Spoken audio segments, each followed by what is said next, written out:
Bonjour à toutes et à tous, bienvenue encore une fois dans votre programme web Devenir. Aujourd'hui, je reçois pour vous Monsieur Lansana Kaka, un homme qui a fait connaître la gloire au sport togolais à travers le tennis de table.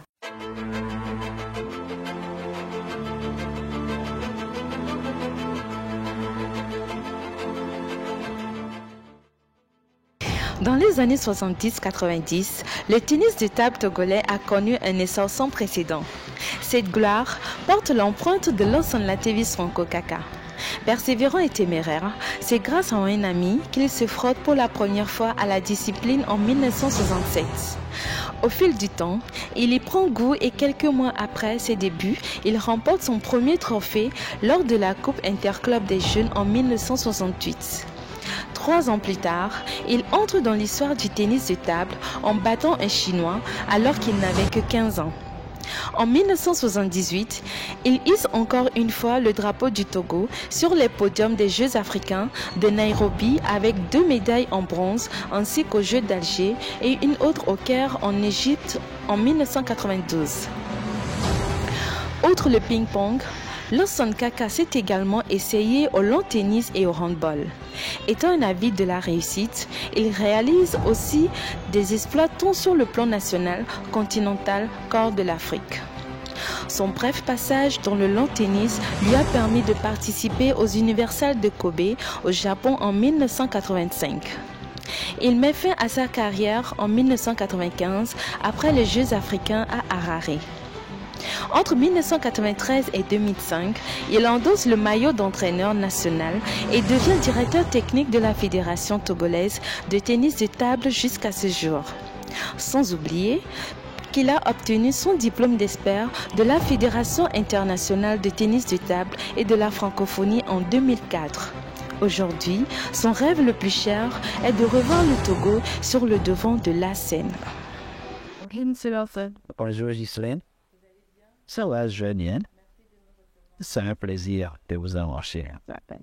Alors, comment vous êtes venu cette passion pour le tennis de table? En fait, je sors d'une famille de sportifs. Très tôt, mes parents l'emmenaient au tennis, pas au ping-pong, pendant le tennis. Je suivais mon papa, mes oncles, j'en ai leur ramassé les balles, déjà à 6-7 ans. Et puis, mon père, mes oncles étaient des grands footballeurs. Ils avaient joué dans l'équipe de l'État final d'antan. Certains parmi eux faisaient partie de l'équipe qui avait gagné la coupe ouest-africaine appelée la Poule Cyprus. Voilà. Et après, par l'intermédiaire d'un amour, j'ai découvert le tennis de table au centre communautaire d'Adiambakone. C'était dans les années 1967. Et vous là qui venez de table pour là? Oui, j'ai été très bien accueilli par les meilleurs joueurs d'antan. Les gens disaient que c'était très attachant. J'avais envie d'apprendre, de progresser, et il me l'avait rendu très bien en m'intégrant dans le groupe. Alors, je vais parler notamment d'un monsieur qui s'appelait Famal Yaka, qui, paix à son âme, qui est décédé, qui sera même enterré demain. Donc, je fais un clin d'œil à ce monsieur qui était le fondateur de la Fédération togolaise de tennis de table. Il en était le premier secrétaire général et le premier entraîneur. Donc, il paraîtrait qu'un jour, je suis allé là où s'entraînait l'équipe nationale, au foyer Pindous, et je lui avais demandé si je pouvais jouer avec eux. Ils s'étaient un peu moqués de moi parce que j'étais très petit dans le camp, très jeune dans le temps, j'en avais 11-12 ans dans le temps. Et puis après, ils m'ont laissé jouer. Et il avait décelé en moi de quelques potentialités. Et voilà, il m'a aidé, il m'a entraîné, il m'a intégré. Et un an après, ou quelques mois après, il y avait un tournoi amical à Cotonou. Et ils m'ont amené dans l'équipe nationale de tennis. C'est comme ça, c'est lui qui m'a donné ma première sélection. Comment vous avez fait pour pouvoir vous imposer? Parce que déjà, c'est là où vous avez déjà pensé à participer à des compétitions. Alors, comment j'ai fait pour m'imposer? Je vais dire que j'étais très passionné par le tennis de table. Je jouais du matin jusqu'au soir pendant les vacances. Et comme je l'ai dit tantôt, avec l'appui des champions d'antan, tous m'aimaient, tous voulaient jouer avec moi, tout le monde voulait m'entraîner. Et voilà.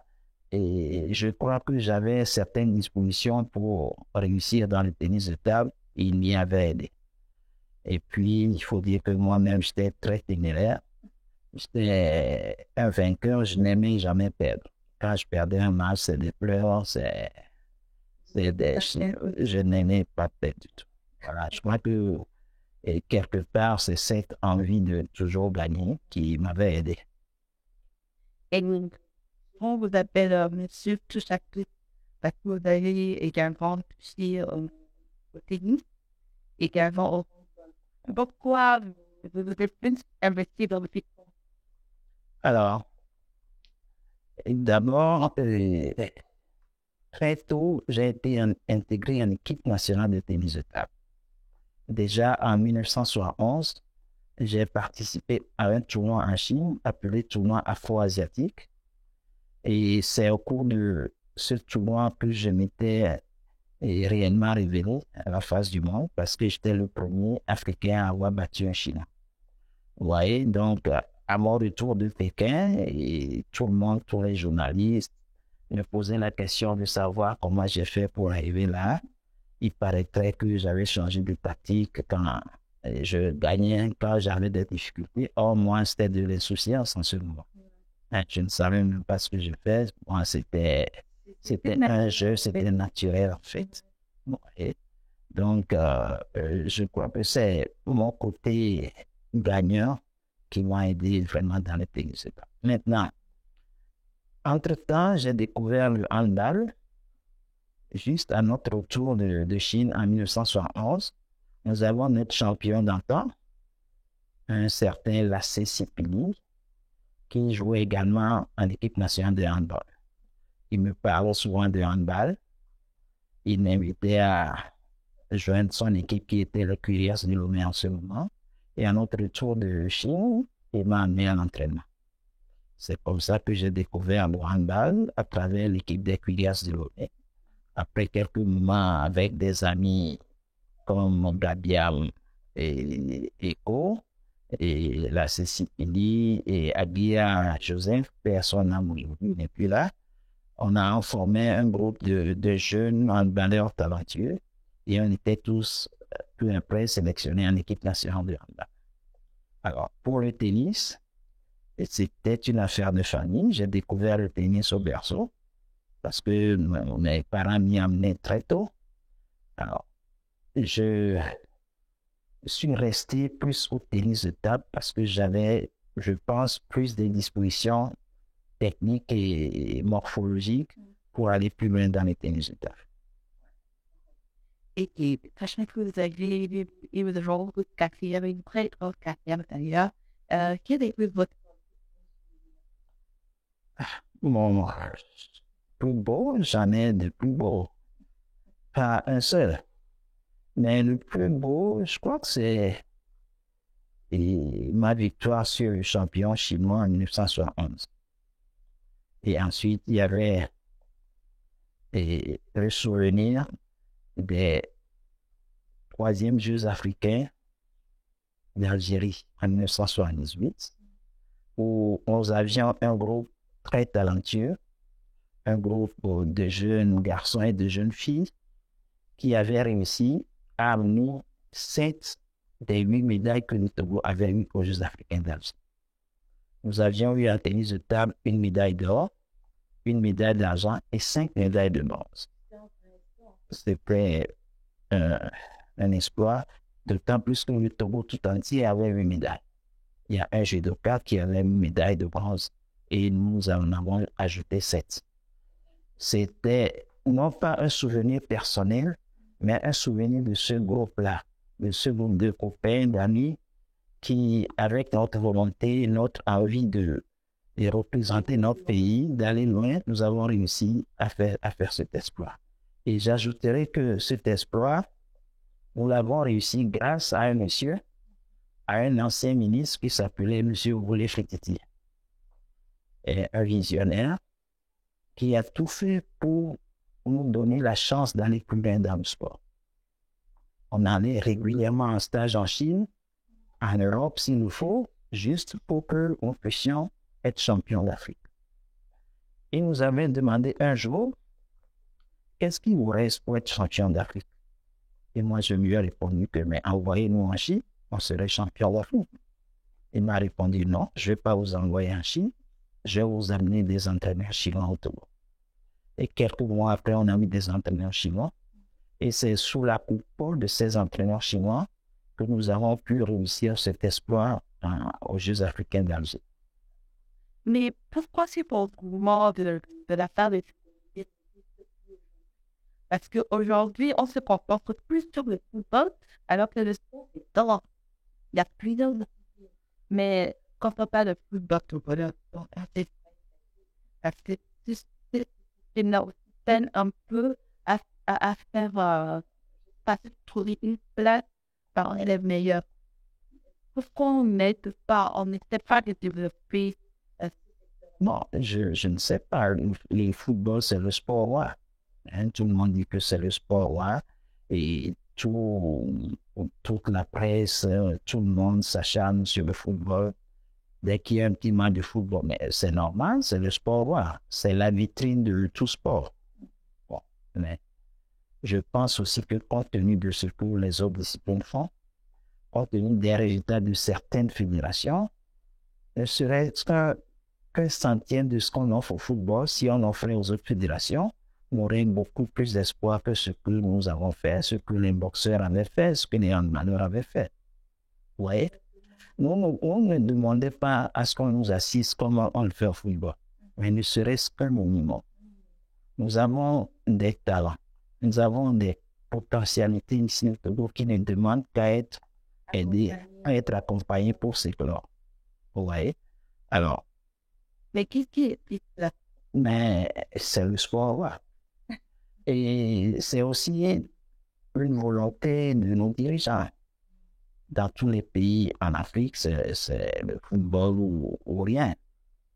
Mais je crois que, compte tenu de ce que font les autres fédérations, compte tenu des efforts que font certaines fédérations, on aurait pu aller plus loin.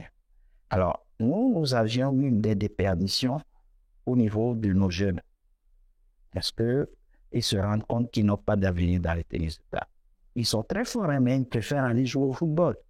Quand bien même au football, ils ne savent pas s'ils peuvent un jour réussir, même à jouer dans une petite équipe. Mais c'est l'attrait du football. C'est parce que tout le monde va vers le football et aussi, ils quittent le tennis de table, ils quittent les autres sports pour aller vers le football. Et aujourd'hui, est-ce qu'il y a beaucoup de jeunes qui s'intéressent? Oui, nous avons beaucoup de jeunes. Et disons que nous avons à peu près 1000 licenciés en ce moment où je parle. Nous en avions plus par le passé, mais depuis quelques années, nous jouions sans licence parce que les clubs n'avaient pas les moyens de payer des licences qui revenaient un tout petit peu plus cher.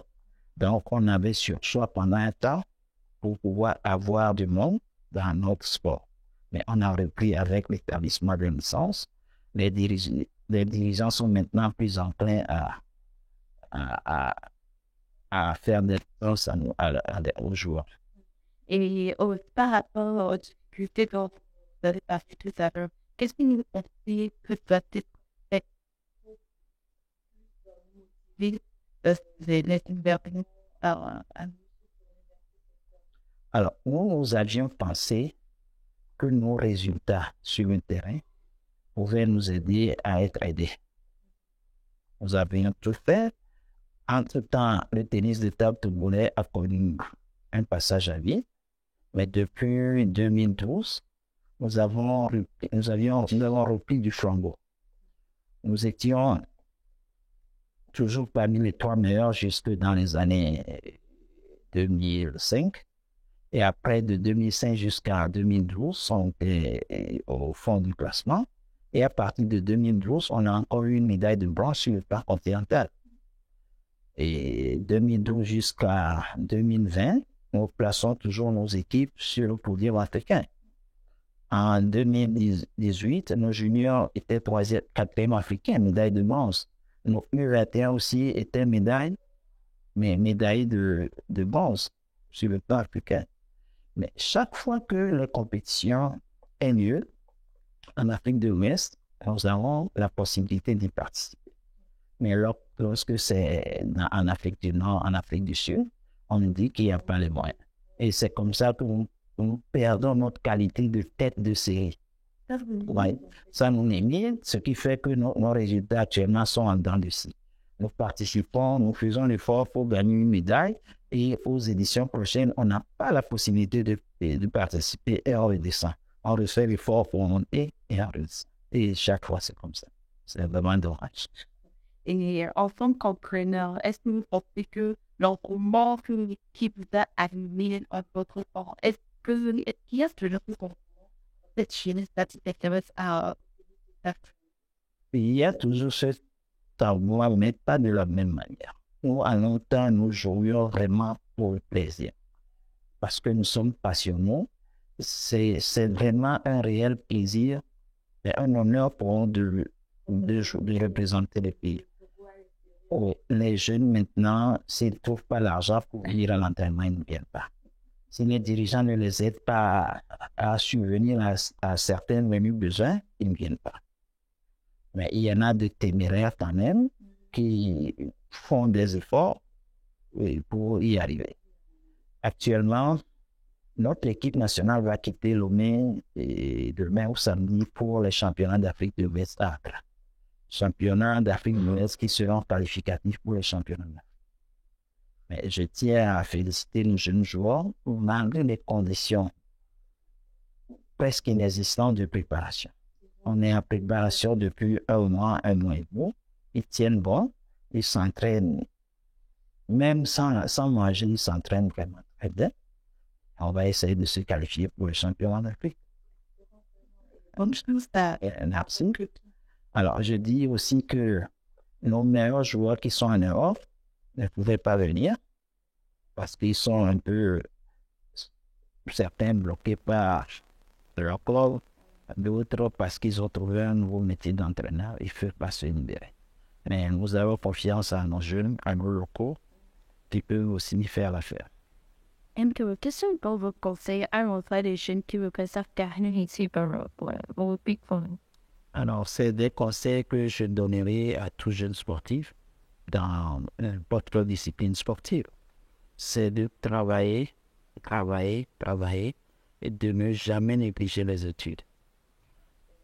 C'est vraiment important parce que, bon, c'est pas pour me vanter, si je suis expert de la Fédération internationale aujourd'hui, c'est parce que j'ai fait un temps soit peu des études à septembre.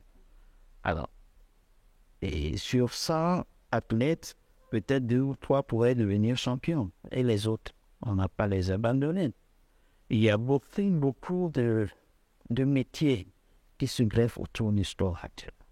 On peut être médecin sportif, on peut être kinésithérapeute, on peut être psychologue, on peut être agent de joueur. Oui. Il y a beaucoup de métiers, donc on encourage, nous, à la Fédération de tennis de table, on encourage nos joueurs, nos jeunes joueurs à fréquenter, à aller à l'école. Mais est-ce que c'est comparable ou c'est une voiture ou Nous, on les sensibilise à ces métiers-là. Nous avons une cellule de sensibilisation au sein de notre fédération, présidée par un médecin, et avec cette cellule, on essaie de parler en hygiène. Puisque les jeunes qui jouent en équipe nationale minime et cadette, nous consultons, nous voyons tous les trimestres leur bulletin. Donc, nous allons quelquefois discuter avec les parents. Si possible, on arrête leur entraînement pour un temps pour qu'ils puissent récupérer au niveau des études.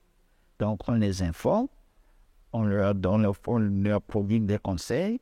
Ils peuvent ne pas devenir champions, mais être un joueur, être médecin sportif. Être kiné, c'est une alternative. Ouais. Donc voilà, le conseil c'est oui, de bien travailler tant au niveau du sport qu'au niveau de l'étude. Merci beaucoup. J'aimerais toujours faire ce moment que vous nous avez regardé. C'est un plaisir pour moi aussi de vous rencontrer et de pouvoir parler avec vous. Okay. Merci à toutes et à tous de nous avoir suivis. Et comme d'habitude, retrouvez l'émission sur la chaîne YouTube ID Business. Et n'oubliez surtout pas de vous abonner à nos pages, likez, laissez vos impressions en commentaire. Et je vous dis à très bientôt. Au revoir.